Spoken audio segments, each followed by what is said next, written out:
I have been a nurse for the last 3 years. I wish that many more people understood what really is happening for us on the front lines. It's an unbelievable, terrifying, very isolated feeling. Our whole country is looking for protective equipment for everybody, but in particular for the people who are there 24 hours a day with these patients, and that's nurses. We don't have the masks that we need. And people come up to me and say, well, how many do you need? Maybe I can get you some. And my answer is infinite. Right now, my coworkers are given one mask, and really between each patient, we're supposed to change that mask. And if we're not practicing safely. But right now, because of the situation, my coworker gets one mask every 2 weeks. So ideally, we want every nurse for every patient to have this N95 respirator. One of the needs right now is to have a pair of hospital scrubs, because usually we go in with our scrubs on, and but now in these times, it's really important for nurses to go in street clothes, change into these scrubs, get out of them before they even leave the hospital, so that, all day long they've been exposed to this virus. And imagine going home to your family every single day. That's just absolutely terrifying. It's hard to explain how important food is for nurses on shift, but it's not just calories, it's truly love. Right now with these full body suits, it's really hard to stop. The patient need is so constant even without the suits, but it's really hard to even leave the unit to go to the break room and get something. Also, there are nurses who have diabetes, there are nurses who have health problems just like the rest of us, and if they don't eat, then their blood sugar gets low.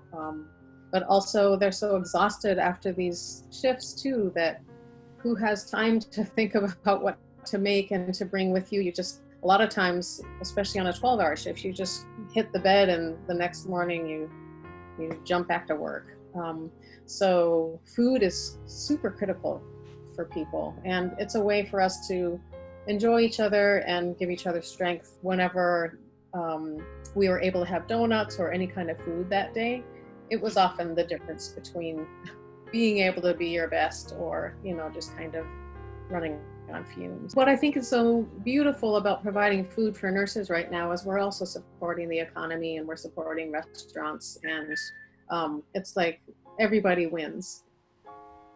One of the needs, so that we don't bring it home to our children and our families or our parents, is an alternative living space. There's just one really great story. This woman who used to be a nurse in an ER in the city, she has extra room in her house, and so I was able to do a mass next door search, actually, and I said, does anybody out there have an Airbnb that's sitting vacant, or a room off to the side of their house that a nurse or a health worker could stay, at least, for the short term? And she said, yes, I'm an ex-nurse, and I'm going to give up my bedroom, and just so long as they go through the garage and take off their, work clothes. And she said, I think I could probably also provide lunches. And she said, there's a bus straight to the hospitals down there, and just lovely, absolutely lovely. And if people are looking for a way to make a difference, like, I'm getting chills right now, even hearing this story out of my own mouth. People are always saying, what can I do? What can I do? If you could provide a room, a place where a health worker could work for free, or the best that you can do, that is such a show of support. It would bring me to my knees or bring me to tears. All of the things that we are looking to provide have that kind of impact on health workers. I love the way that Americans come together at times like this, no matter what.